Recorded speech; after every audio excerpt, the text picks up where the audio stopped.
अल्हम्दुलिल्लाहि रब्बिल आलमीन वस्सलातु वस्सलामु अला रसूलिहिल करीम व अला आलिहि व अस्हाबिहि अजमईन अम्मा बाद वअऊज़ु बिल्लाहि मिनश शैतानिर रजीम बिस्मिल्लाहिर रहमानिर रहीम अवलम यरल्लज़ीना कफ़रू अन्नस समावाति वल अर्द कानता रत्क़न फ़फ़तक़नाहुमा बिस्मिल्लाहिर रहमानिर रहीम रब्बिश्रह ली सदरी वयस्सिर ली अमरी वहलुल उक़दतम मिन लिसानी यफ़क़हू क़ौली। मेरी अज़ीज़ सामियात, आप सभी का दर्स कुरान मजीद में तहे दिल से खैर मक़दम है। अस्सलामु अलैकुम वरहमतुल्लाहि वबरकातुहू। बहुत खुशी की बात है कि हमारे दरमियान आज डॉक्टर सादिया फ़ातिमा हॉस्पिटल से हैं। तो I would like to welcome doctor Sadia. आपका आना हमारे लिए ज़ाहिर बात है कि एप्रिसिएशन का ज़रिया होगा और भी कुछ गेस्ट एक्सपेक्ट कर रहे हैं इंशाअल्लाह। तो सिस्टर सादिया, आपका दिल की गहराई से वेलकम है और ये मेरे लिए बहुत डेयरिंग होगा आज का दर्स प्रेजेंट करना, क्योंकि साइंस के कई एक्सपर्ट्स यहाँ पर मौजूद हैं, डॉक्टर भी मौजूद है और हम जा रहे हैं साइंस की बात करने। तो it's really daring for me, लेकिन अल्लाह ताला मदद करेगा इंशाअल्लाह। तो कौन सी सूरह चल रही है दर्स कुरान मजीद में? सूरह अल-अंबिया। किस आयत तक लास्ट वीक हुआ था? 29 तक, बिल्कुल सही। आज हम लोग बहुत तफसील से रिवीजन नहीं लेंगे, बहुत शॉर्ट में रिवीजन लेंगे और फिर आयत नंबर 30 ऑनवर्ड्स स्टार्ट कर देंगे। इससे पहले हम लोगों ने जाना था कि शिर्क की तरदीद के लिए कई आर्ग्यूमेंट्स दिए गए थे कि अल्लाह ताला के साथ ये किस तरह औरों को माबूद बनाते हैं। क्या इनके पास पहले कोई आसमानी किताब ऐसी है जिससे शिर्क को मतलब उसका कोई सबूत मिलता है, और कहा गया हाथु बुरहानकुम, अगर ऐसा कुछ है देन प्रोड्यूस योर प्रूफ। और उसके अलावा जो शफाअत का बातिल अक़ीदा है उसकी तरदीद की गई थी। और आयत नंबर 30 ऑनवर्ड्स अब तौहीद के दलाइल दिए जाने वाले हैं, यानी अभी शिर्क की तरदीद हो चुकी, अब तौहीद के दलाइल अल्लाह ताला दे रहे हैं और उसको हम लोग आज तफसील से जानेंगे कि क्या आर्ग्यूमेंट्स हैं मोनोथीज़्म के, तौहीद के, अल्लाह के एक होने के। उसी सिलसिले में बात आगे बढ़ती है। आयत नंबर 30 है औज़ु बिल्लाहि मिनश शैतानिर रजीम बिस्मिल्लाहिर रहमानिर रहीम अवलम यरल्लज़ीना कफ़रू अन्नस समावाति वल अर्द कानता रत्क़न फ़फ़तक़नाहुमा। क्या देखा नहीं उन काफिरों ने कि आसमान और ज़मीन बाहम मिले हुए थे और हमने उन्हें अलग किया। वजअलना मिनल माइ कुल्ल शैइन हय्य, और हमने पानी से हर जानदार चीज़ को पैदा किया। अफला युमिनून, तो फिर क्या ये लोग तभी ईमान नहीं लाएंगे? अल्लाह सुब्हानहू व तआला फरमा रहे हैं कि क्या ये लोग जिन्होंने इनकार किया देखते नहीं? किसको कहा जा रहा है? इन लोगों ने जो इनकार किया वो देखते नहीं। यानी इससे पहले जो शिर्क की तरदीद थी तो वो लोग इनकार कर रहे थे अल्लाह के एक होने पर, तो अब तौहीद की दलील दी जा रही है, क्या ये देखते नहीं? और यहाँ पे जो यरा वर्ड आया है ये मतलब रुया देखने के लिए ही सिर्फ नहीं आया, और ये सर की आंखों से देखने के लिए सिर्फ नहीं आया, बल्कि ये आया है विजन के लिए, साइट के लिए नहीं, फोरसाइट के लिए, विजन के लिए आया है। क्या इनको समझ नहीं आता? क्या ये देखते नहीं? अब ऐसे करके तौहीद की दलील दी जाने वाली है। क्या चीज़ अल्लाह ताला कह रहे, क्या नहीं देखते?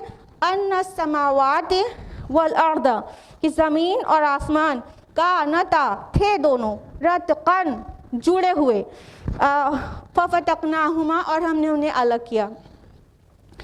देखिए यहाँ पे टू ऑपोजिट वर्ड्स आए हैं, रत्क़ और फ़त्क़। ये जो आया है रत्क़न, तो ये रत्क़ से है। रत्क़ माना होता है यकजा करना, मिलाना, इकट्ठा करना और जोड़ना, ज्वाइन करना और फ्यूज़ करना, ठीक है। और फ़फ़तक़नाहुमा जो वर्ड है वो है फ़त्क से। फ़त्क इसका बिल्कुल कंट्रास्ट होता है, इसका माना होता है फाड़ना, जुदा करना, अलग करना, सेपरेट करना। अल्लाह ताला कह रहे हैं कि आए देखते नहीं कि ज़मीन और आसमान पहले जुड़े हुए थे और हमने इनको अलग अलग किया। एक तर्जुमा ये भी आता है कि ये ज़मीन और आसमान बंद थे और हमने उन्हें खोला। तो जब बंद थे, जुड़े हुए थे, तो इसका पहले मुफस्सिरीन ये तफसीर देते थे, काफ़ी हद तक वो भी काबिल कबूल है, यानी आसमान बारिश नहीं बरसाता था और ज़मीन सब्ज़ा नहीं उगाती थी। पहले सब ऐसा नहीं था, खुला हुआ नहीं था, लेकिन बाद में अल्लाह ताला ने सबको खोल दिया। जैसे जैसे साइंस एडवांस होती गई, कुरान मजीद ने अपने को खोला है। अल्लाह ताला ने जो भी कुरान मजीद में साइंस के मुतालिक कहा है, you know there are more than 1000 आयात of science in the Quran. 1000 से ज़्यादा आयात हैं जो साइंस पर बहस करती हैं। जब साइंस एडवांस होने लगी तो हमें ये पता चला कि ये जो यूनिवर्स है वो किस तरह बनी है और इस यूनिवर्स के क्रिएशन की पूरी क्या स्टोरी है। तो ये जो कहा जा रहा है ज़मीन और आसमान मिले हुए थे, पहली बात तो समावात प्लूरल है, ठीक है, और उसको ऑन द होल एक यूनिट माना गया है, और ज़मीन सिंगुलर है, और दोनों को मिला के समावात को एक यूनिट समझकर सबको एक साथ और ज़मीन को एक यूनिट समझकर डुअल यहाँ पर आया है, तस्निया का सेगा आया है, कानता फफतकनाहुमा, ठीक है, ये तस्निया का सेगा यानी डुअल है। तो अल्लाह ताला कह रहे हैं ये पहले जुड़े हुए थे और हमने इन्हें अलग किया। आप लोग ने बिग बैंग थ्योरी के बारे में सुना है? बोलिए, बिग बैंग के बारे में सुना है? बिग बैंग की जो थ्योरी है उसके बारे में आज हम लोग डिटेल में जानेंगे, और बिग बैंग थ्योरी और कुरान की इस आयत में ऐसा कंसिलिएशन है कि है तो ये थ्योरी, लेकिन कुरान इसको कहीं ना कहीं अप्रूव कर रहा है कि पहले सब कुछ जुड़ा हुआ था। According to big bang theory पहले क्या था, ये पूरा स्पेस जो है ये सिंगुलैरिटी था और अनस्टेबल एक फॉर्म ऑफ एनर्जी था, ठीक है, और ये एक एटम से भी छोटा एनर्जी का फॉर्म था जिसको सिंगुलैरिटी कहा गया है। और ये उसके बाद उसमें एक धमाका हुआ जिसको बिग बैंग कहते हैं, एक बहुत बड़ा एक्सप्लोजन हुआ, और ये कब की बात है? 13.7 बिलियन ईयर्स एगो, ठीक है, 13.7 बिलियन ईयर्स यानी 1300 करोड़ साल पहले की बात है कि उसमें एक बहुत बड़ा सा धमाका हुआ जिसको बिग बैंग कहते हैं, ठीक है। ये बिग बैंग एक मतलब एक एटम से भी छोटा पार्टिकल था जो एनर्जी थी जिसमें, और फिर वो बिग बैंग हुआ, एक एक्सप्लोजन हुआ जिसके नतीजे में matter, energy, time, space complex वजूद में आया, ठीक है। फिर वो गैलेक्सीज और स्टार्स का फॉर्मेशन हुआ और प्लैनेट्स का फॉर्मेशन हुआ, और ये गैलेक्सी है, ठीक है, और धीरे धीरे चीज़ें अलग होती गई, ठीक। ये गैलेक्सी है, गैलेक्सी किसको कहते हैं? ग्रुप ऑफ स्टार्स को कहते हैं। एक एक गैलेक्सी में millions and billions of stars हैं। जिस गैलेक्सी का हमारी सोलर फैमिली जिसका मेंबर है वो मिल्की वे गैलेक्सी, अगर आप लोगों को पता हो, शायद पता, हमने भी कई बार आपको बताया है, मिल्की वे गैलेक्सी का मेंबर है हमारी सोलर फैमिली, और मिल्की वे गैलेक्सी का एक नाम बैकबोन ऑफ द नाइट भी है, और मिल्की वे गैलेक्सी में 100 बिलियन स्टार्स हैं। कितने? 10,000 करोड़ स्टार्स मिल्की वे गैलेक्सी में, ठीक है। तो इस तरह बहुत सारी गैलेक्सीज वजूद में आई, और हर गैलेक्सीज में कितने कितने स्टार्स हैं, और फिर स्टार्स के अलग अलग प्लैनेट्स हैं, और जो एक सन का फॉर्मेशन हुआ तो उसका जो एक प्लैनेट है अर्थ, बहुत छोटा सा, तो वो वजूद में आया। और जब हमारी अर्थ का फॉर्मेशन हुआ था तो वो एक बिल्कुल हॉट बॉल थी। आपने ये साइंस में पढ़ रखा होगा बचपन में। वो बिल्कुल आग का गोला थी और इस आग के गोले में ये ठंडा होता गया यहाँ तक कि हम जिस ज़मीन पर रहते हैं ये वजूद में आ सकी। ठीक है, सिर्फ इतना ही नहीं, हम आपको एक वीडियो भी दिखाने वाले हैं यू नो, ताकि आपको बिग बैंग थ्योरी ठीक से पता चल जाए और साथ में आपको एक्सप्लेन भी करते चलेंगे कि कैसे बिग बैंग हुआ और किस तरह हमारी अर्थ का फॉर्मेशन हुआ फाइनली। देखिए ये बिग बैंग हो गया, फिर एक एटम से भी ज़्यादा छोटा पार्टिकल था जिसमें ये धमाका हुआ है, और फिर हमारा जो टाइम एंड स्पेस कॉम्प्लेक्स है वो वजूद में आया। जब बिग बैंग नहीं हुआ था then there was no time and space. Scientist इस चीज़ को मानते हैं कि टाइम एंड स्पेस कॉम्प्लेक्स जो है बिग बैंग के बाद वजूद में आया है, उससे पहले कुछ भी नहीं था। तो जब कुछ भी नहीं था तो क्या था? अल्लाह था। ठीक है, अल्लाह ताला अव्वल भी है आखिर भी है, तो अल्लाह मौजूद था। और जो अल्लाह ताला के नाम को हम एक जानते हैं ना, बदी, मतलब हम खालिक भी है, फातिर भी है, बदी भी है। बदी, ये तीनों वर्ड्स की जो मीनिंग होती है वो क्या होती है? क्रिएटर, पैदा करने वाला। बदी किसको कहते हैं? वो क्रिएटर जो आउट ऑफ नथिंग कुछ पैदा कर दे। तो ये सिर्फ अल्लाह ताला है।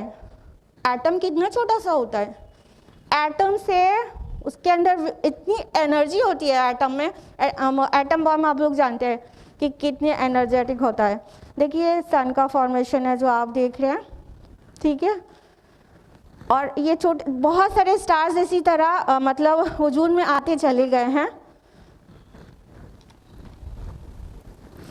और ये सारे स्टार्स जो हैं ये न्यूक्लियर फ्यूजन के रिजल्ट में वजूद में आए हैं। फिर स्पेस में और जितना कुछ भी है, जैसे एस्टेरॉयड्स वगैरह हैं और डिफरेंट स्पेशल बॉडीज़ हैं, वो सब वजूद में आई। ये according to big bang theory जो आप इस वक्त देख रहे हैं, अर्थ जब ये एक बॉल थी तो इस पर एक बहुत बड़ा एस्टेरॉयड, एक बहुत बड़ी स्पेशल बॉडी इससे टकरा गई है। फिर क्या हुआ है आपको पता है? अभी दिखाते हैं।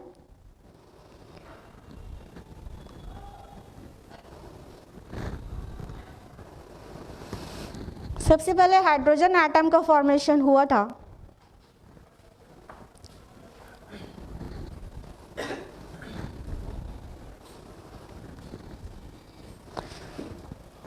ये अर्थ से एक स्पेस की कोई बॉडी टकराई है, उसके बाद आप लोग ने साइंस में पढ़ रखा होगा, और हमारी अर्थ ब्रेक हो गई, और जो हमारी ज़मीन है जब ये टूट गई तो इसका एक टुकड़ा निकल कर इसको रिवॉल्व करने लगा, जिसको आपको पता है मून कहते हैं। ये देखिए चांद, ये सैटेलाइट है अर्थ का, और ये अर्थ का ही हिस्सा है।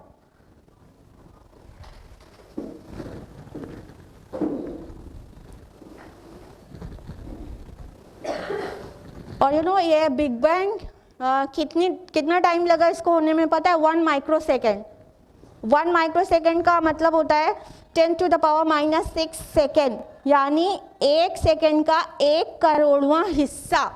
इतनी देर में बिग बैंग हो गया है, यानी जो एक्सप्लोजन हुआ था वो 1 सेकेंड का 1 करोड़ हिस्सा बना लीजिए, तो एक हिस्सा जितना टाइम है उतनी जल्दी बिग बैंग हुआ है। ये देखिए हमारी अर्थ किस तरह से फॉर्म हुई है, वो आप सब देख सकते हैं कि धीरे धीरे किस तरह से चेंज हुई है। ये बिलियंस ऑफ ईयर्स लगे, देन मिलियंस ऑफ ईयर्स लगे हैं ये सारी चीज़ें होने में कि ज़मीन हमारे रहने के लायक होती।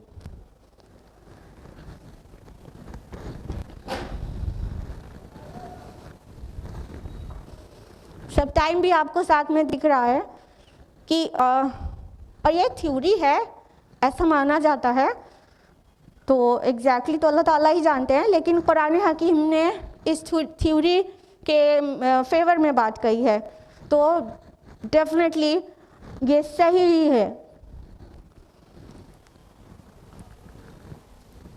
और कुरान में जितनी साइंस की आयत हैं उनमें से बहुत सारे आयत साइंटिफिक फैक्ट बन चुकी हैं।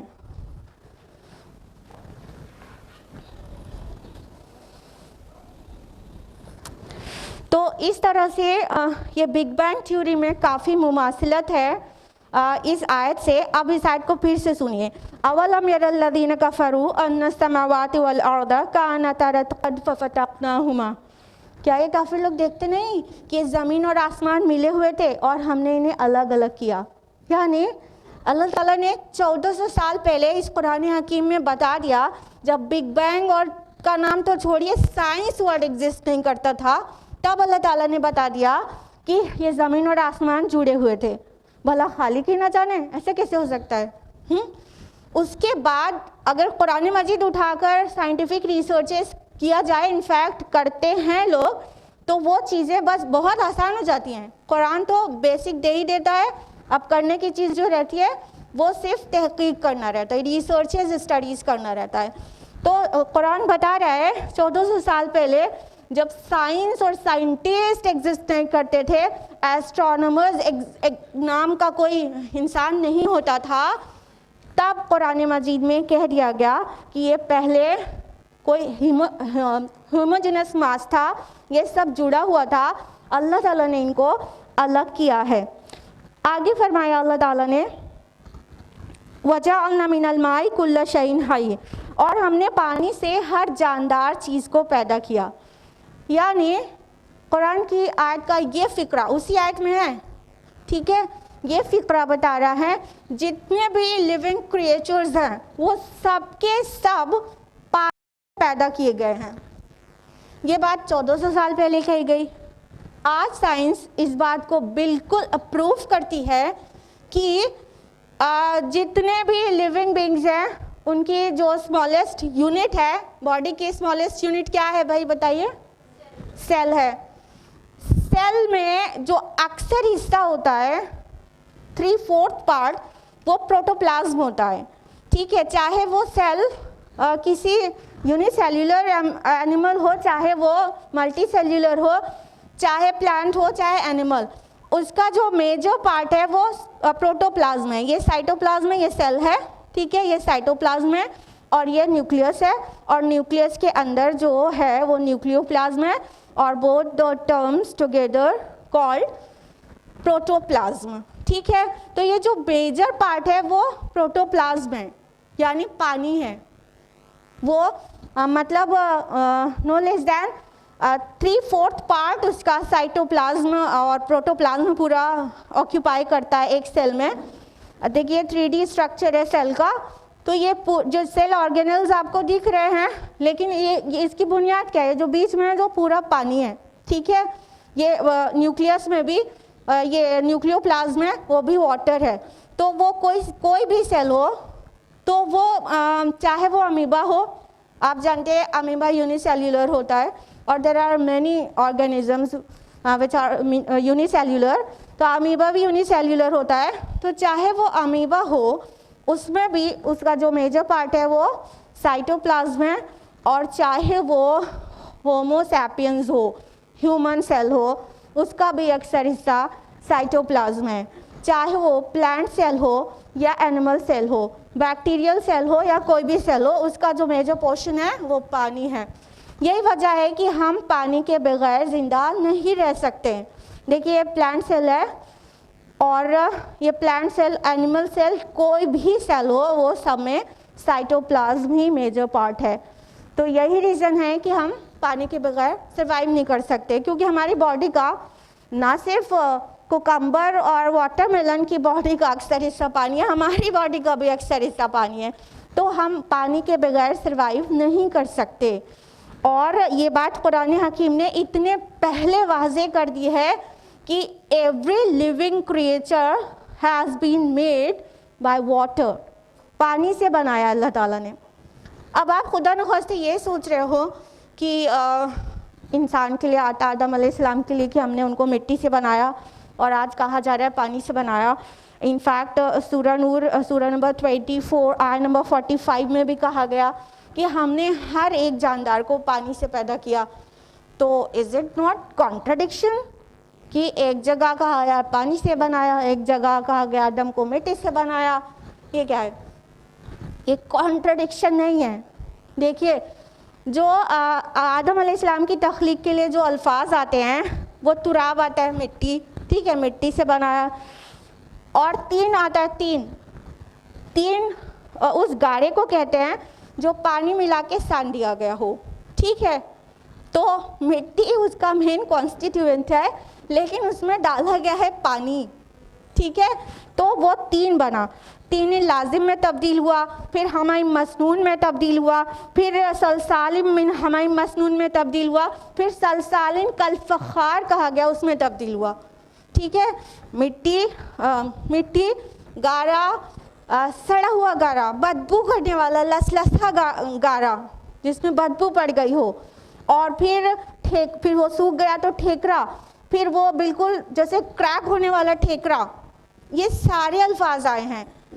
तो जो वो है वर्ड तुराब, मिट्टी सानी गई पानी डाल के तो गारा बनाना, तो पानी भी है, मिट्टी भी है। और हमारी बॉडी में डॉक्टर सादिया यहाँ पर मौजूद हैं, यह प्रूव करती है कि नहीं, हमारी बॉडी में जो भी कॉन्स्टिट्यूएंट्स हैं वो मतलब मोर और लेस वही मिट्टी में भी है, ये भी साइंस अप्रूव कर रही है, ठीक है।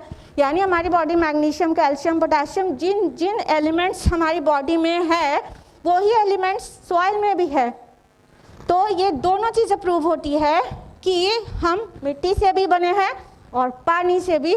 और कुरान में एक नहीं दो जगह पर कह दिया गया कि हमने हर जिंदा चीज़ को पानी से बनाया है। उसके बाद भी क्या ये ईमान नहीं लाते? हम पानी के बगैर जी सकते हैं? नहीं जी सकते, क्योंकि हमारी बॉडी के लिए वाटर एक नेसेसिटी है, तो हम नहीं जी सकते। कहा अफला युमिनून, यानी इतना कुछ जानने के बाद भी ईमान नहीं लाएंगे। अब आप सोच रहे होंगे कि अल्लाह अकबर, हम लोग तो आज ये सब कुछ जान पाए ना 21st सेंचुरी में, ठीक है 20th सेंचुरी 19th सेंचुरी तक भी चले जाइए, इतने साल के बाद 1200 साल के बाद वो चीज़ें पता चली हैं, 1300 साल के बाद वो सारी चीज़ें साइंस टेक्नोलॉजी एडवांस हुई है, और अल्लाह ताला कुरान में इतने पहले से बता दिया। अब देखिए सहाबा के ईमान और अपने ईमान में फ़र्क समझ लीजिए। वो साइंटिफिकली पूरी बात समझ भी नहीं रहे होते थे, बट येट उनका ईमान किस दर्जे का होता था। कुरान की एक शान है कि वो हर दौर में वो एक्सप्लेन हो जाता है। ये अलग बात है कि हम लोग 1400 साल के बाद कुरान में जो साइंटिफिक आयात हैं वो अब बहुत बेहतर तरीके से समझ सकते हैं, लेकिन अल्हम्दुलिल्लाह अल्लाह ताला ने कुरान हकीम में ऐसे ऐसे अल्फाज इस्तेमाल किए हैं कि वो एक से ज़्यादा 10 से 50 मीनिंग देते हैं। तो हर दौर में कुरान एक्सप्लेन हुआ है, समझ में आया है, चाहे वो एक लेमैन हो चाहे वो एक इंटेलेक्चुअल हो। तो हर दौर में कुरान की वही आयत किसी दूसरे वे में अपना मीनिंग देती थी किसी और एरा में, और दूसरे दौर में वो कुछ और एडिशनल माना के साथ वाज़ेह होकर सामने आ जाती है। तो अल्लाह ताला कह रहे हैं इतना कुछ देखने के बाद भी क्या ये ईमान नहीं लाएंगे? हाँ, उसके बाद भी नबी से मुतालबा करते रहेंगे कि मुझे कोई मोजिज़ा दिखाइए, मुझे निशानी दिखाइए। जब तक हम मोजिज़ा नहीं देख लेंगे तब तक ईमान नहीं लाएंगे। क्या ये मोजिज़ात नहीं है? कैसे हकीर पानी से इंसान बना, दुनिया की सारी चीज़ें पानी से बनी। क्या ये सारी चीज़ों पे गौर व फिक्र करके समझ नहीं पा रहे? आप पता है गौर व फिक्र से इंसान बहुत दूर तक जा सकता है, बहुत दूर तक। इसलिए जो इंट्रोवर्ट पर्सनालिटीज़ होते हैं उनको बात बहुत आसानी से समझ में आ जाती है, एक्सट्रोवर्ट्स को मुश्किल से समझ में आती है। तो कोशिश करें, अगर आपका मिजाज एक्सट्रोवर्ट टाइप पर्सनालिटी है आप, तो कोशिश करें एम्बीवर्ट बनने की, गौर व फिक्र ज़रूर करें। गौर व फिक्र से आप बहुत दूर तक पहुंच सकते हैं। अल्लाह ताला ने अगली आयत में फरमाया, आयत नंबर 31, वजअलना फिल अर्द रवासिया तमीद बिहिम, और हमने ज़मीन में मजबूत पहाड़ जमा दिए ताकि वो उन्हें लेकर एक तरफ झुक ना जाए। वजअलना फ़ीहा फ़िजाजन सुबुलन लअल्लहुम यहतदून, और हमने उसके अंदर बड़े कुशादा रास्ते बनाए ताकि ये लोग राहयाब हों। अब अल्लाह ताला एक और साइंटिफिक बात कह रहे हैं। क्या कह रहे हैं? कि हमने ज़मीन में मजबूत एंकर्स बना दिए। यहाँ पर रवासी वर्ड आया है जो कि अब मतलब रस्सा से है। रस्सा का माना होता है एंकर्स ऑफ द शिप। अगर शिप को एंकर नहीं लगाया जाए तो क्या होगा? निकल जाएगा, ठहरेगा, रुकेगा, ठहर पाएगा किनारे पर? नहीं। तो पहाड़ को अल्लाह ताला ने कहा कि हमने एंकर्स की तरह, हमने पेग्स की तरह, खूंटियों की तरह गाड़ दिया है, ठोक दिया है ताकि तुम्हें लेकर लुढ़क ना पड़े। फरमाया सूरा नबा, सूरा नंबर 78, आयत नंबर 7 और 8, अलम नजअलिल अर्द मिहादा वल जिबाला औतादा, क्या हमने पहाड़ों को खूंटियों की तरह, क्या हमने ज़मीन को नहीं बिछा दिया और पहाड़ों को खूंटियों की तरह नहीं गाड़ दिया?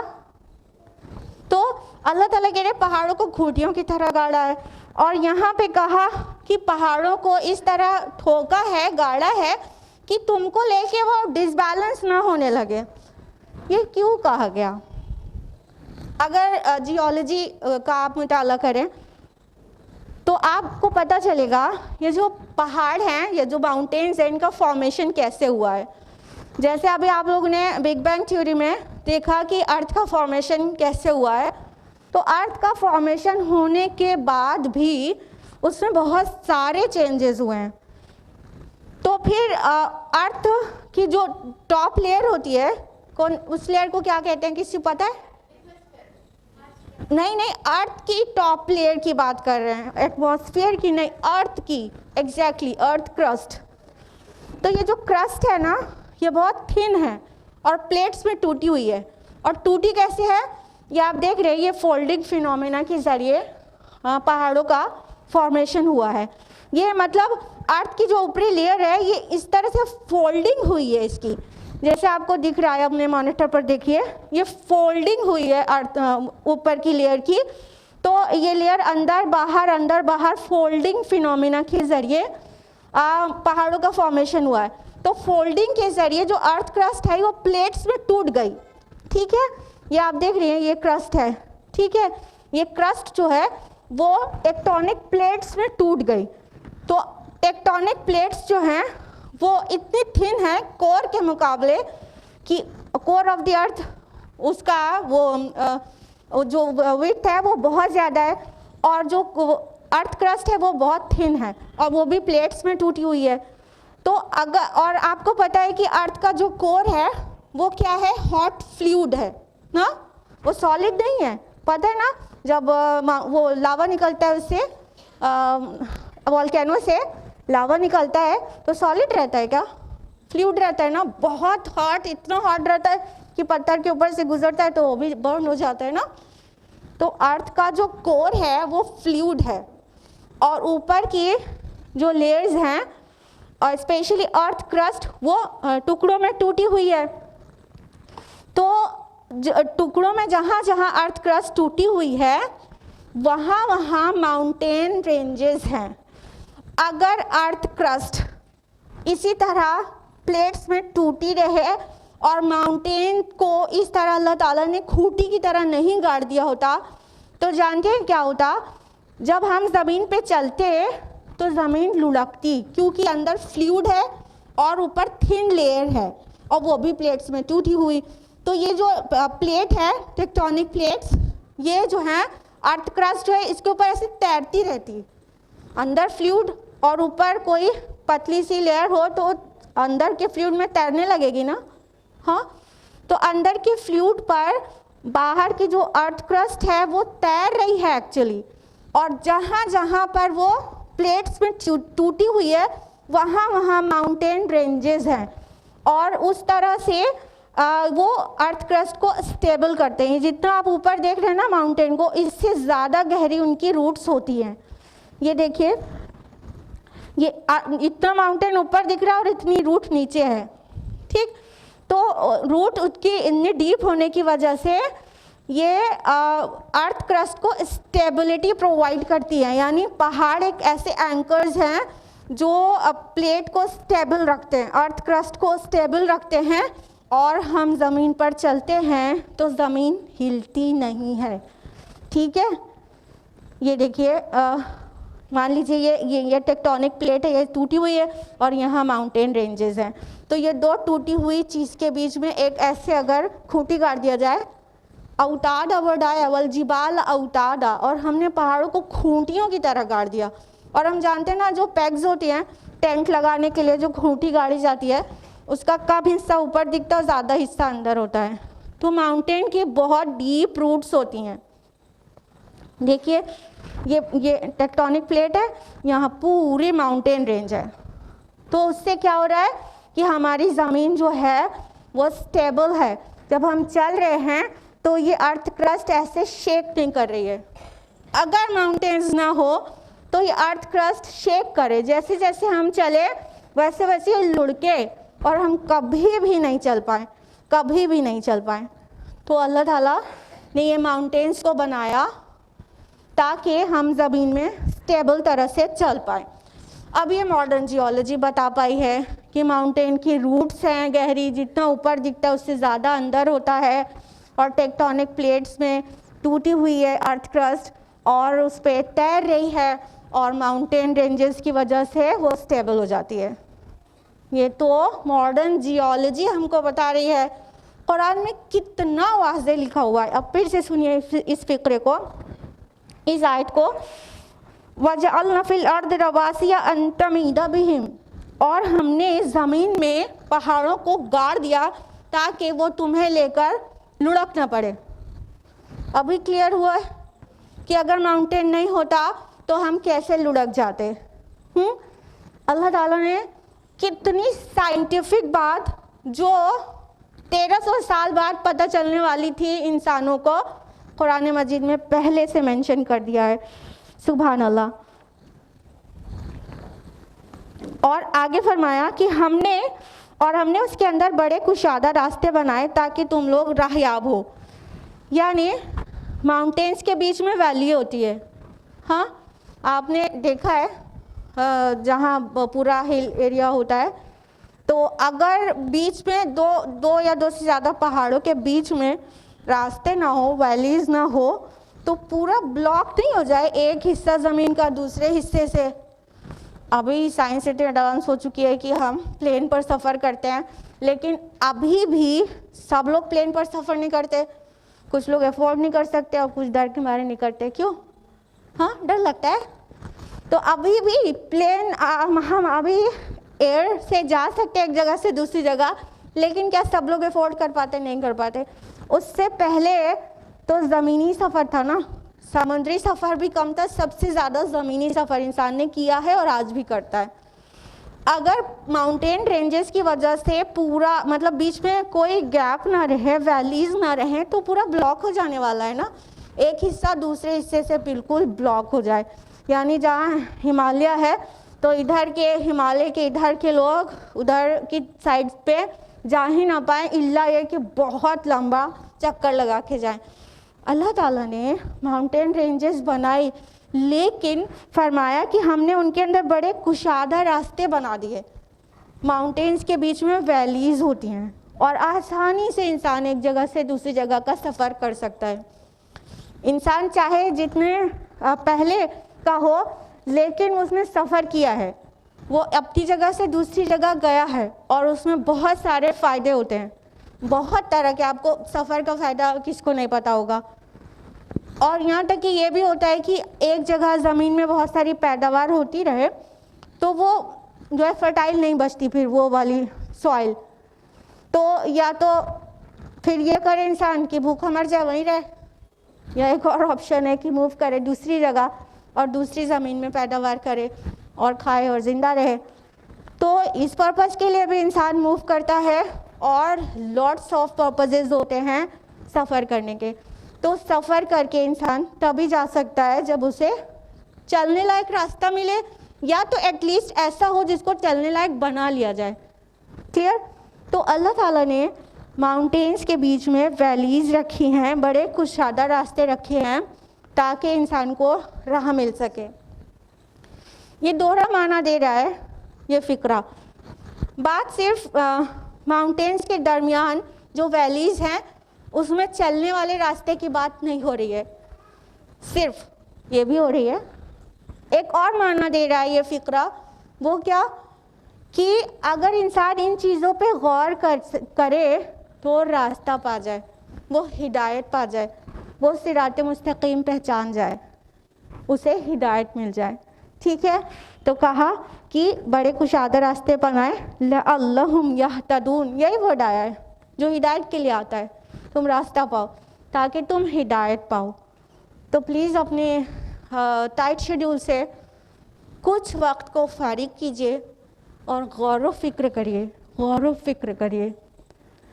इंसान अपने आप को टाइम नहीं देता, अपने अल्लाह को टाइम नहीं देता, बस काम काम काम। जो इंसान सिर्फ काम करता है और अपने आप को और अपने अल्लाह ताला को टाइम नहीं देता, अल्लाह ताला से बातें नहीं करता या अपने अंदर नहीं झांकता, अपने से बातें नहीं करता, वो इंसान बिल्कुल मतलब खोखला इंसान हो जाता है।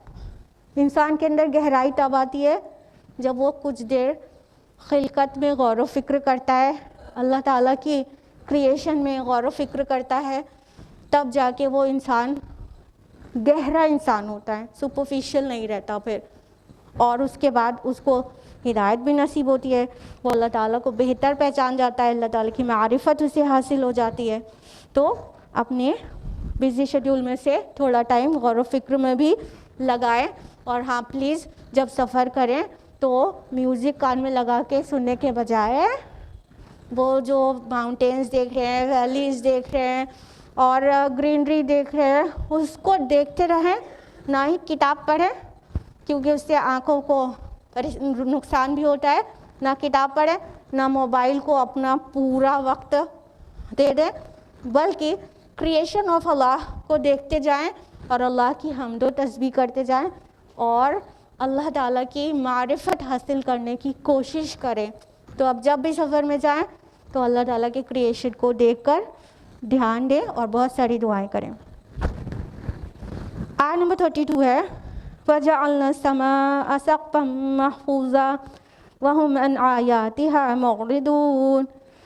और हमने आसमान को एक महफूज छत बना दिया, लेकिन ये लोग इस आसमान की निशानियों को ध्यान में नहीं लाते। अब अल्लाह ताला फिर आसमान की साइंस बयान कर रहे हैं। अल्लाह ताला फरमा रहे हैं कि हमने आसमान को एक महफूज छत बना दिया।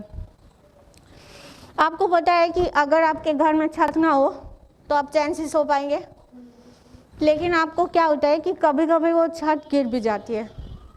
हाँ, गिर जाती है, किसी किसी के यहाँ एक्सीडेंट हो जाता है ऐसा। आपने कभी सुना कहीं आसमान गिर गया? हाँ, नहीं सुना। आसमान को अल्लाह ताला ने ऐसी छत बनाया है जो इंतहाई महफूज है, और ये बहुत सारे माना में महफूज छत है, बहुत सारे माना में।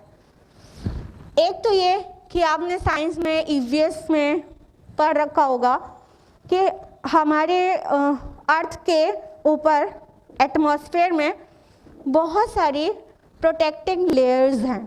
ठीक है, बहुत सारी लेयर्स।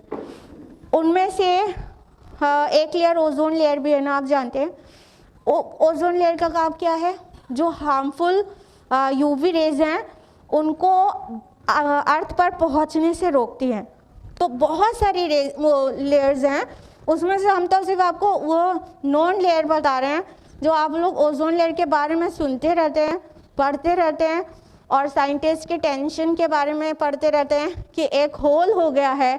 तो कितने टेंशन है पूरी दुनिया में कि ओजोन जो प्रोटेक्टिंग लेयर है उसमें होल हो गया है, जिससे अब हमारी ज़मीन पर जो हार्मफुल यूवी रेज हैं वो भी पहुंच जाएंगी।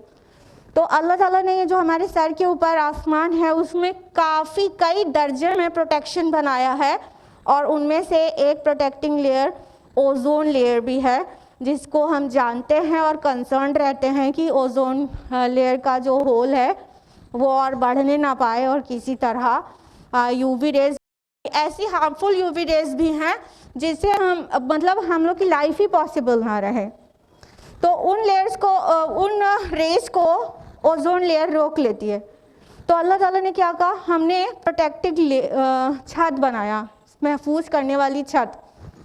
सिर्फ इतना ही नहीं, स्पेस में बहुत सारे आसमानी पत्थर होते हैं जिनको एस्टेरॉइड्स कहते हैं। एस्टेरॉइड्स ये सिर्फ मतलब छोटे छोटे से नहीं होते, बहुत बड़े बड़े भी होते हैं। ये देखिए, अगर कोई एस्टेरॉइड अर्थ के ऊपर इस तरह से गिर जाए तो ये बचने वाली है? हाँ, ये बचने वाली है? नहीं बचने वाली है। पूरी ज़मीन बिल्कुल चूर चूर हो जाए। और इतना ही नहीं, ज़मीन के बाहर की तरफ, सूरज से बाहर की तरफ, ज़मीन से और आउटर साइड में मार्स है। मार्स के बाहर क्या है? जुपिटर है। जुपिटर जानते हैं कितना बड़ा है आपकी ज़मीन से? बताइए ना। नहीं, जुपिटर का जो डायमीटर है वो 11 टाइम्स है अर्थ से, और जो उसका वॉल्यूम है वो 1300 टाइम्स है वॉल्यूम। यानी हमारी ये जो अर्थ है वो जुपिटर में 1300 अर्थ समा सकती है। 1300 ज़मीन जुपिटर में समा सकती है। ठीक है, इतना बड़ा है। अब जिस प्लैनेट पे हमको रहना था, ज़िंदगी गुजारनी थी, वो इतना छोटा सा, और उसके बाहर वाला प्लैनेट इतना बड़ा सा। अच्छा, अभी तो हम प्लैनेट की बात कर रहे हैं। सन तो इससे बहुत बड़ा है ना, सन तो जुपिटर के बराबर नहीं है। सन का जो डायमीटर है वो अर्थ से 109 टाइम्स ज़्यादा है, और जो उसका वॉल्यूम है वो 1.3 मिलियन ज़्यादा है। सूरज 13 लाख गुना बड़ा है ज़मीन से। 13 लाख ज़मीन सूरज में अकेले समा सकती है। ठीक है, अब हम आपको बता रहे हैं जुपिटर इतना बड़ा क्यों है। जुपिटर इतना बड़ा होने से कितना बड़ा प्रोटेक्शन रहता है अर्थ का। बाहर से कोई ऐसी वैसी चीज़ टकरानी है तो जुपिटर अपनी पीठ पे खा लेता है और अर्थ महफूज रहती है। ठीक है, तो इस तरह से जितने भी स्पेशल स्टोन्स होते हैं जिनको एस्टेरॉइड्स कहते हैं, उनसे महफूज रहती है हमारी अर्थ। आसमान को अल्लाह ताला ने कहा हमने महफूज छत बनाया।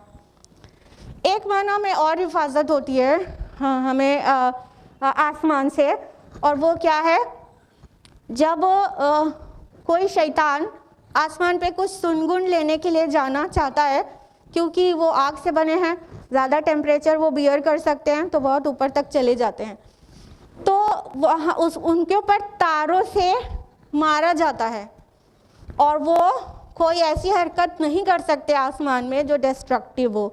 तो ये आप लोग जो कहते हैं ना तारे टूट रहे हैं, हाँ, ये क्या है? ये शैतान को मारा जाता है। कुरान की रोशनी में बता रहे हैं, तारों का एक फंक्शन कुरान में ये भी बताया गया है कि वो शैतानों को मारे जाते हैं। तो इस तरह से भी प्रोटेक्शन रहता है। तो अल्लाह ताला ने किस तरह से हमारी हिफाजत की है, उसकी फॉर्मेशन जो है ज़मीन और आसमान और एवरीथिंग, वो कितनी रहमतों और कितनी इनायतों से भरपूर है कि अल्लाह ताला ने हमारे लिए क्या क्या और क्या क्या और क्या क्या नहीं कर दिया। उसके बाद भी हम लोग अपनी अल्लाह की नाफरमानी पे कमर बांधे रहते हैं। फरमाया वहुमन आयातिया मुरदून, क्या तुम उनकी इन निशानियों से एराज़ कर रहे हो, ध्यान ही नहीं देते हो? निशानियाँ तुम्हें चाहिए, नबी से मौजज़ात मांगते हो, ये क्या कम मौजज़ात हैं? नबी से निशानियाँ मांगते हो, ये निशानियाँ नहीं है? तुम्हें दिखाई नहीं पड़ता कि अल्लाह ताला ने किस तरह से यूनिवर्स को क्रिएट किया, अर्थ को क्रिएट किया, और किस तरह से प्रोटेक्ट किया? तुम्हें दिखाई नहीं देता? तुम अभी भी इसको बिल्कुल लाइटली लिए हुए हो। और बहुत हैरानी वाली बात है कि साइंस टेक्नोलॉजी के एक्सपर्ट लोग भी अल्लाह ताला को भूल रहे हैं। बहुत हैरानी वाली बात है, और वो भी मुस्लिम हो तो और ज़्यादा हैरानी वाली बात है। कि हर तरफ अल्लाह ताला का कि मतलब क्रिएशन को इतनी ध्यान से वो देख रहे होते हैं, उनकी बसारत के साथ उनकी बसीरत इतनी ज़्यादा होती है, उनके पास साइट ही नहीं फोरसाइट भी होना चाहिए, लेकिन फिर भी अल्लाह का वो याद नहीं करते। कोई डॉक्टर सर्जरी करता है और पेट से बच्चे को निकाल लेता है, अल्लाह को भूला रहता है। सुभान अल्लाह से ज़ुबान को खाली होना ही नहीं चाहिए। हाँ, किसी भी तरह की सर्जरी हो, फिर उसके अंदर जो दिखाई पड़ रहा होता है अल्लाह का क्रिएशन, उस पर गौर करना चाहिए ना। तो अल्लाह ताला कह रहे हैं कि क्या तुम ध्यान नहीं देते, तुम ध्यान नहीं देते अल्लाह ताला ने तुम्हारे लिए क्या क्या बना दिया। और ये सब तौहीद के दलाइल के तौर पर पेश किया जा रहा है ये सब बातें, कि अभी भी तुम किसी और के पास अपनी मुरादें मांगने पहुंच जाओगे। अभी भी अल्लाह ने तुम्हारे लिए ये किया, ये किया। है कोई तुम्हारे जो माबूदान बातिल हैं, उन्होंने क्रिएट किया है क्या आसमान को तुम्हारे लिए एक महफूज छत उन्होंने बनाया है? तो कैसे अपनी दुआएं किसी और से जाकर मांगते हो? कैसे किसी और के नाम की डेगे चढ़ाते हो? कैसे किसी और को न्याज चढ़ाते हो? कैसे किसी और के नाम की कुर्बानी करते हो? क्या उन्होंने ये सब किया है तुम्हारे लिए? आगे फरमाया आय नंबर 33, वहुवल्लज़ी खलक़ल लैला वन्नहारा वश्शम्स वल क़मर, और वही है जिसने पैदा किया रात दिन और सूरज और चांद को, कुल्लुन फ़ी फ़लकिन यस्बहून, और सब अपने अपने मदार में तैर रहे हैं, सब अपने अपने फलक में तैर रहे हैं। सुभान अल्लाह, इतनी साइंटिफिक बात 1400 साल पहले कुरान में कह दी गई। एस्ट्रोनॉमर्स को चाहिए था कुरान उठाएं और रिसर्चेस करें, जैसा कि मुस्लिम साइंटिस्ट ने किया ही है। कुरान मजीद कह रहा है कि वो अल्लाह ताला है जिसने ज़मीन और आसमान बनाए और चांद और सूरज बनाए, और हर एक अपने ऑर्बिट में घूम रहा है, हर एक अपने ऑर्बिट में तैर रहा है। ये यस्बहून जो वर्ड आया है ये सबह से है। सबह यस्बहू का माना होता है पानी में या हवा में तैरना। और तैरना किस तरह? सिर्फ अगर कोई चीज़ पानी के ऊपर ऐसे लुढ़के फ्लोट करे तो उसके लिए सबह वर्ड नहीं यूज़ होगा। अगर कोई स्विम करे तो उसके लिए सबह वर्ड यूज़ होगा। मतलब अपनी एक्सिस में भी वो रोटेट करे और स्पेस में भी वो रिवॉल्व करे। तो वर्ड यहाँ पर सबह आया है। कुरान मजीद कह रहा है जितनी स्पेशल बॉडीज़ हैं, कुल्लुन फी फलकी यस्बहून, हर एक स्पेस में जो कुछ भी है वो हर एक अपने अपने ऑर्बिट में रिवॉल्व कर रहे हैं, रोटेट कर रहे हैं। नहीं, आज साइंस में क्लास 4 के बच्चों को पढ़ा दिया जाता है कि अर्थ अपनी एक्सिस पर भी रोटेट हो रही है और सन के अराउंड रिवॉल्व भी हो रही है। ये सब एक साथ हो रहा है। और सूरज जो है, चांद जो है ज़मीन के अराउंड रिवॉल्व कर रहा है, ज़मीन सूरज के अराउंड रिवॉल्व कर रही है। और सूरज भी मिल्की वे गैलेक्सी का चक्कर लगा रहा है। एस्ट्रोनॉमर्स अब वो उस पॉइंट को पा चुके हैं, इमेजिनरी पॉइंट है, उसको कहते हैं सोलर एपेक्स। सूरज भी सोलर एपेक्स के अराउंड अपना चक्कर लगा रहा है। आप देख सकते हैं अपने स्क्रीन पर कि ये जितने भी ये तो प्लैनेट्स आपको दिख रहे हैं, ये सब के अपने अपने एक नॉन ऑर्बिट्स हैं। अपने ऑर्बिट से इधर उधर कोई नहीं होता, अपने ऑर्बिट में। यहाँ फलक वर्ड इस्तेमाल हुआ है, फुल्कुन उसको कहते हैं ना, कश्ती को भी यहाँ फलक वर्ड इस्तेमाल हुआ है क्योंकि कश्ती तैरती है। तो यह फलक जो है ऑर्बिट को कहते हैं। और आज साइंस बिल्कुल मतलब ताक़ी से, यकीन से कह सकते हैं, इसको साइंटिफिक फैक्ट बन चुका है और थ्योरी नहीं है अब, कि जो जितनी भी स्पेशल बॉडीज़ हैं वो सब अपने अपने ऑर्बिट में घूम रही हैं। और सब का ऑर्बिट जो है वो इलिप्टिकल है, इलिप्टिकल ऑर्बिट में घूम रही हैं। और सबका जो डे होता है वो अलग अलग है।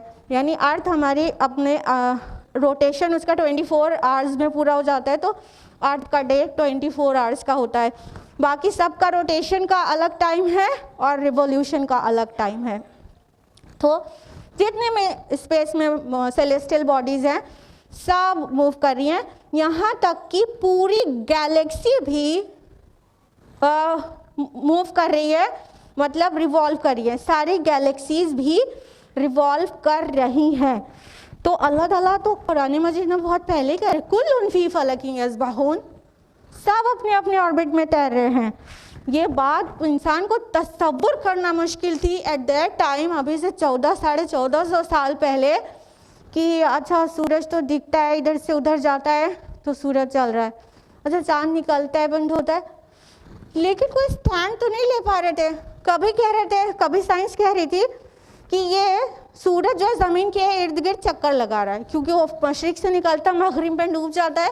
तो पहले साइंस ने ये बोला है कि सूरज ज़मीन का चक्कर लगा रहा है, फिर एकदम यू टर्न ले लिया, नहीं ज़मीन सूरज का चक्कर लगा रही है। तो साइंस तो बहुत बार यू टर्न लेती रहती है, लेकिन कुरान ने आके बिल्कुल वाज़े कर दिया था। बस एस्ट्रोनॉमर्स को इसकी तहकीक करने की ज़रूरत थी कि टेलीस्कोप मंगाते और तहकीक करके साबित हो जाता। कुरान ने पहले कह दिया कुल्लुन फी फलकिन यस्बहून, every celestial body is moving, in fact revolving in its orbit. एक इलिप्टिकल ऑर्बिट में सब के सब मूव कर रहे हैं। जितनी भी मतलब सेलेस्टियल बॉडीज हैं, कोई एक भी स्टेशनरी नहीं है, कोई एक भी, सब मोशन में, कोई बिल्कुल रुका हुआ कोई है ही नहीं, सब हरकत में है। बस हम इंसान ही हैं जो लेज़ी हैं, बैठे रहते हैं, लेटे रहते हैं, सलाह के लिए भी उठने में कसम खा कर उठते हैं, हरकत में नहीं रहना चाहते। हाँ, यहाँ से कुछ सबक मिलता है। अल्लाह ताला ने ज़मीन और आसमान बनाए, सूरज और चाँद बनाए, सब बहुत डिसिप्लिन में रहते हुए हरकत में है। डिसिप्लिन को ना तोड़ते हैं, ना आपकी हरकत को रोकते हैं, ना थकते हैं, ना सो जाते हैं। और हम लोग, और अल्लाह ताला जिस तरह से हमको स्टेबल भी रखता है कि ज़मीन मूव कर रही है, लेकिन हमें कहीं पे महसूस होता है कि हम मूव कर रहे हैं। मतलब हम चलती हुई चीज़ पर है, महसूस होता है कितनी आराम से आप यहाँ बैठी हुई हैं। ये आप सर के बल स्पेस में लटकी हुई हैं। एक्चुअली गौर करिए, सर के बल स्पेस में लटकी हुई हैं आप, ज़रा सा भी हिल डुल रहा है कुछ, सुभान अल्लाह, ये अल्लाह ताला की कारीगरी है। आयत नंबर 34, वमा जअलना लिबशरिन मिन क़ब्लिकल ख़ुल्द, और ए नबी सल्लल्लाहु अलैहि वसल्लम, आपसे पहले हमने किसी इंसान के लिए दवाम नहीं रखा। अफ़ा इन मित्ता फ़हुमुल ख़ालिदून, तो क्या अगर आप फौत हो गए तो ये हमेशा रहेंगे। रसूलुल्लाह सल्लल्लाहु अलैहि वसल्लम के लिए मुशरिकीन टॉर्चर तो करते ही थे, आपको मग़ला ख़त्म करने का प्लान बनाते थे, बद्दुआएं करते थे, सब मतलब उन सब का जवाब अल्लाह ताला ने दिया है कि दवाम तो अल्लाह ने किसी में नहीं रखा है, हमेशा तो किसी को भी नहीं रहना है।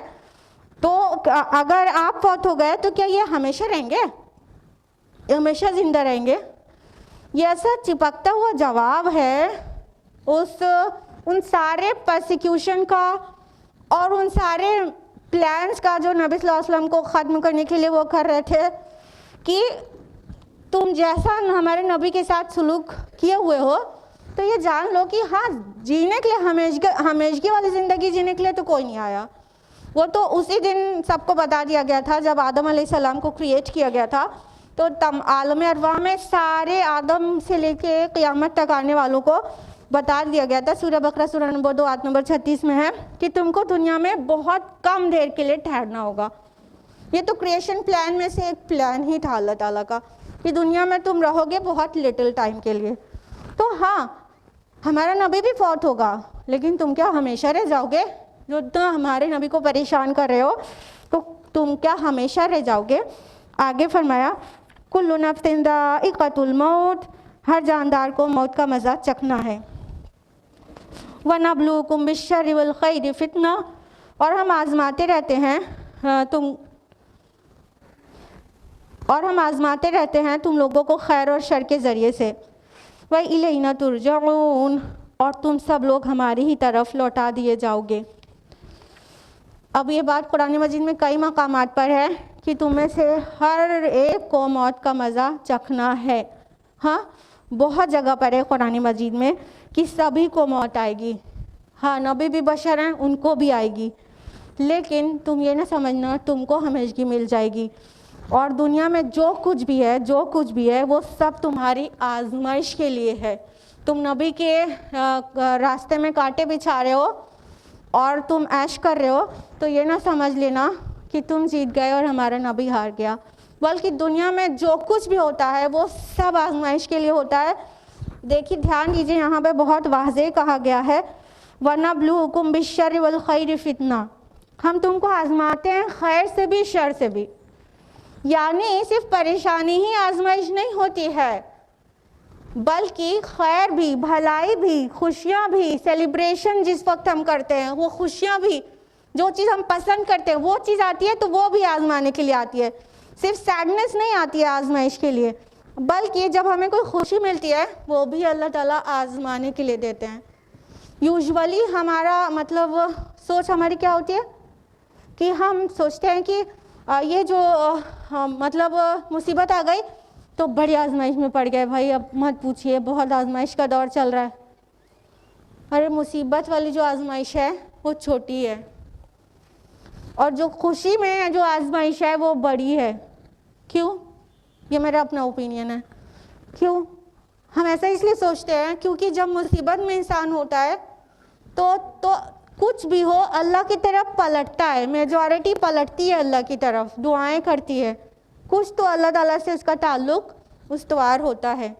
लेकिन जब आसानी में रहता है इंसान तो अल्लाह को भूल जाता है, वो अल्लाह ताला को भूला रहता है, जिसकी वजह से वो जो खुशियां हैं वो उसके लिए ज़्यादा बड़ी आजमाइश है।